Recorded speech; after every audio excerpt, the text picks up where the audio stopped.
Zoom is a powerful video conferencing tool that many educators use to virtually connect with their students.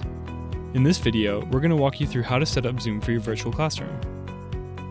If you haven't already, sign up for a Zoom account. Navigate to the settings page. Here, we're going to go over a few settings that will help you set up a safe and easy to manage virtual classroom. First, set Join Before Host to Disabled. Just like a real classroom, you want to be the first person in your virtual classroom. We'll look at this more in depth when we join our first meeting.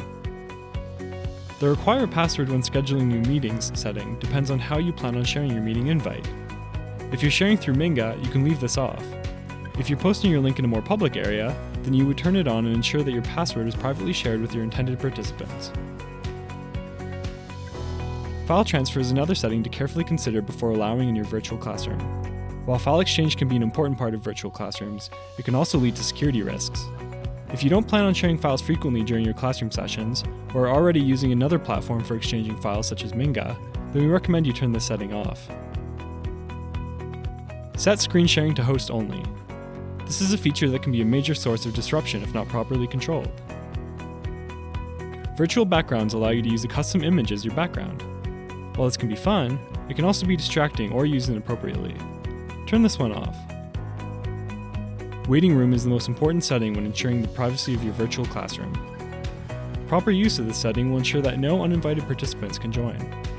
These are the settings we recommend having for every instance of your virtual classroom. Now let's look at scheduling a meeting. Give your meeting a name. Schedule it at the appropriate time. Have your meeting ID generate automatically. Because we set them as default settings, you'll notice Enable Join Before Host is deselected and Enable Waiting Room is selected. Then save. When you're ready, choose Start this meeting and we'll go over how to manage your virtual classroom once it's started. First, we'll go over some more options you have access to. Start by opening the chat window. Click the ellipses and you'll see the chat options. Here, you can decide who students can chat with. By default, everyone can chat with each other. If you feel like chat is getting distracting for your class, you can set chat so that students can only directly chat with you. Once students start to join, take a look at the Manage Participants window. This is where you have complete control over who can access your virtual classroom, as well as the ability to manage the audio and video of each student. Because you turned on the waiting room, students who connect will not immediately have access to your virtual classroom. Instead, they will have to wait for you to grant them access. You'll see their names in the waiting list. From that list, you can select to admit students one by one or all at once. The waiting room gives you an extra layer of security for your classroom. Now that your virtual classroom is all set up and you're ready to manage it, let's look at how to share it with your students using Minga. Go back to your meeting page and choose Copy the Invitation.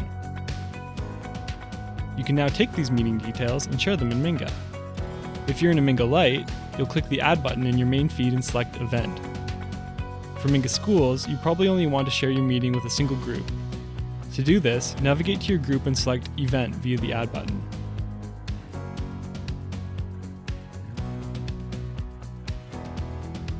Give your event a title. Paste the meeting details you copied before into your event description. And set the start date and time to match your Zoom meeting details. Now when you preview your meeting, you will see that the Zoom link is expanded for easy access by your participants. Another useful tool is to use an announcement to remind your students on the day of your scheduled virtual classroom meeting. Select Announcement from the Add menu. Once you've filled it out, hit Preview.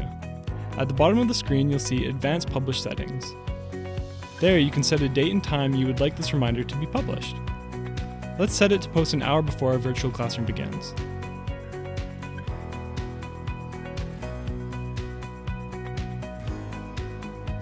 And that's it. Now students will be able to join your virtual classroom with ease. As you can see, using Minga with Zoom is a great way to facilitate and manage your virtual classroom.